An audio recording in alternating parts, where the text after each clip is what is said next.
It doesn't matter which institution you go to for weight loss, whether it's a beauty salon, a gym, traditional Chinese acupuncture, or a studio, they're all fundamentally focused on creating a calorie deficit. Because to put it in the simplest terms, you absolutely need to burn more calories than you consume.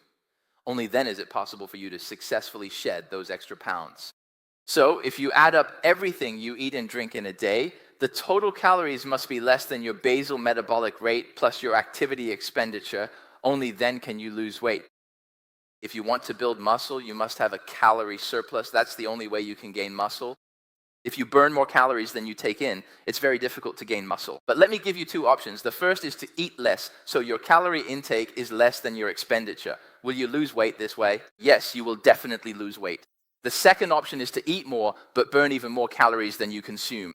So if you were helping a client lose weight, which one would you choose? Is there any difference between these two? One is eating less and exercising more. The other is eating more and exercising even more. Do you understand? Which do you think is more effective? If this were your client, which method do you think would help them lose weight faster? This method leads to faster weight loss, right? And this one results in slower weight loss. Let me ask another question. With which method is muscle loss relatively less after losing weight? The second one. And why is that? Because when you're losing weight, you're aiming to lose fat. You want to keep your muscle or even gain more muscle after losing the fat. Why is that? Because that's the only way to increase your basal metabolic rate, so your daily energy expenditure goes up. However, if you want to build muscle, you need to consume protein and get enough nutrition. But at the same time, you also want to lose fat. So at present, most of the members we train, including those in gyms, tend to choose this approach. Most people who want to lose weight go with this method.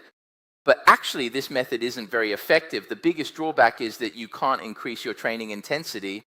In other words, if you're only eating this little every day, do you really have the energy to train intensely, go for personal records every day, and push your limits with heavy weights? No, you won't, because you don't have the energy. You're running on empty. So what happens if you stick with this approach for a long time? Your basal metabolic rate will keep dropping, and your muscle mass won't increase. So what does that lead to? You'll have to keep restricting your diet, keep doing cardio, and just keep pushing yourself like this. If you slack off on your diet control for just a few days, your weight will shoot right back up. If you stop doing cardio for a while, your weight will shoot right back up because your daily energy expenditure is limited. So what's the benefit of this approach? In every personal training session, members will be in better shape. They have more energy and eat more, allowing you to increase training intensity. This more effectively breaks down muscle fibers, making growth much faster than previous methods. With this dietary approach, their progress is much faster than before. Moreover, over the long term with this later approach, the more they train, the higher their basal metabolic rate may become because their daily energy expenditure increases and their training intensity is higher. So, from all the years I've been coaching members and also seeing so many people around me trying to lose weight, whether they're consulting me or facing issues during their own weight loss journeys, including the dietary methods I just shared with you that I've tried myself, I haven't even talked yet about all the different cardio methods I've experimented with. After I came back from Australia this March, I did an experiment. For 10 consecutive days, I did 100 minutes of cardio every day. And for those 10 days, the intensity of the 100 minutes of cardio was the same. I had to burn 1,000 calories in those 100 minutes. That's pretty intense, right? I used the elliptical machine, 100 minutes to burn 1,000 calories, and it was the same for all 10 days. I had to finish burning those 1,000 calories within 100 minutes. So I had to use a high resistance and also maintain a certain speed. Otherwise, I wouldn't burn calories that quickly. So when we do cardio, we all know that the higher the resistance you use, the more calories you burn. When you use lighter resistance, your heart rate spikes faster. So basically, when I use the elliptical, I set the resistance level to 8 or 9. At first, setting it to 8 was tough, but it got a bit easier when I set it to 9. When I first set it to 9, it felt really heavy to step on, almost like doing endurance strength training. So I watch American TV shows just to distract myself. I did cardio for 10 days in a row, and after the first day, my weight fluctuated by about 0.8 kilograms, not quite 1.7 kilograms. After I burned off 1,000 calories, I was sweating so much that my socks were completely soaked, and my entire t-shirt, shorts, and socks were all drenched. Basically, my clothes weighed about 1 point something kilograms. That was just the first day. Then on the 10th day, after burning 1,000 calories again, my weight fluctuation was already less than 0.5 kilograms. So from 1.6 to 0.5 in just 10 days, that's really fast. So your body might actually start to adapt to cardio, even significantly faster than it adapts to changes in your diet.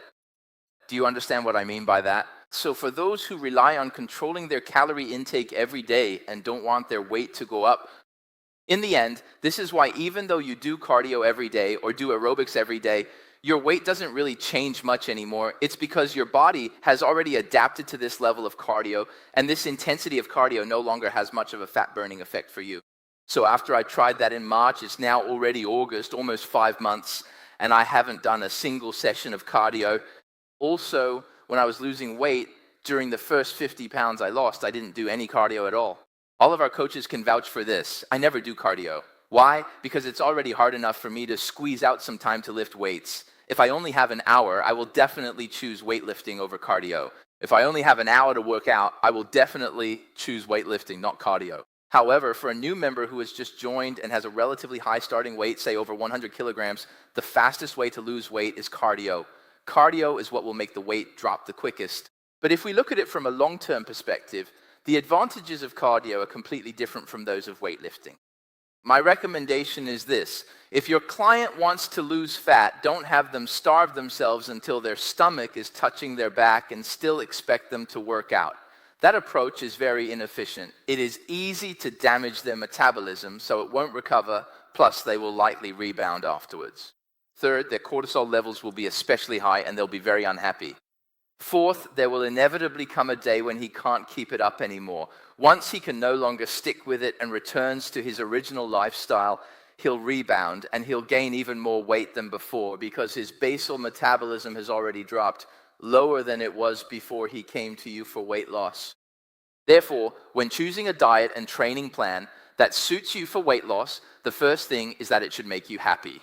And the second is that it should be something you can stick to in the long term. If even one of these two conditions isn't met, it just won't work for you. So for me, I don't like doing cardio, and it's impossible for me to avoid social gatherings. I have way too many to attend. So if you ask me to stop attending social events or stop drinking, I actually wouldn't be able to do my job, and I might lose my social life as well. So these are things I simply can't change. Just like with Shenteng, you can't ask him to stop eating noodles, stop eating barbecue, or stop drinking.